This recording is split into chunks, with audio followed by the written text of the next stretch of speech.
Hello বন্ধুরা, আজ হলো স্ট্রিট ফুড এক্সপ্লোরিং ডে 7। আজ আমরা চলে এসেছি লখনৌ বিরিয়ানি। গড়বেতা রাধানগরের রেল গেটের সামনে লখনৌ বিরিয়ানি। বেশি দেরি না করে দোকানের ভিতরে গিয়ে 3 প্লেট দাদাকে বিরিয়ানি অর্ডার দিয়ে দিলাম। দাদাও তাড়াতাড়ি করে বিরিয়ানি করতে শুরু করে দিল। আর হ্যাঁ, বিরিয়ানি দেওয়ার পর দেখছি স্যালাড সস দিয়ে দাদা সাজাতে শুরু করে দিল প্লেটটাকে। সাজানো দেখলে চলবে না, আমাদের মেন কথা টেস্ট কেমন হয়। আর হ্যাঁ, বিরিয়ানিটার দাম ছিল মাত্র 100। সব সাজানো গুছানোর পর এবারে বিরিয়ানিটা টেবিলে আমাদেরকে সার্ভ করে দেওয়া হলো। তো এটা হচ্ছে কি যে আমাদের মাংসর পিস।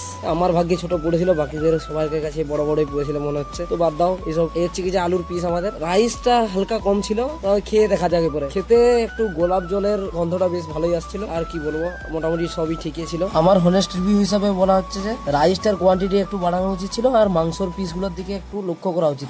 গড়বেতাতে 100 টাকার মধ্যে বিরিয়ানি খেতে চাইলে এর থেকে আরো অনেক ভালো দোকান আছে, সেখানে ট্রাই করতে পারো। আর তোমাদের বাড়ির আশেপাশে ভালো খাবারের দোকান থাকলে কমেন্ট করে জানাও। Thanks for watching.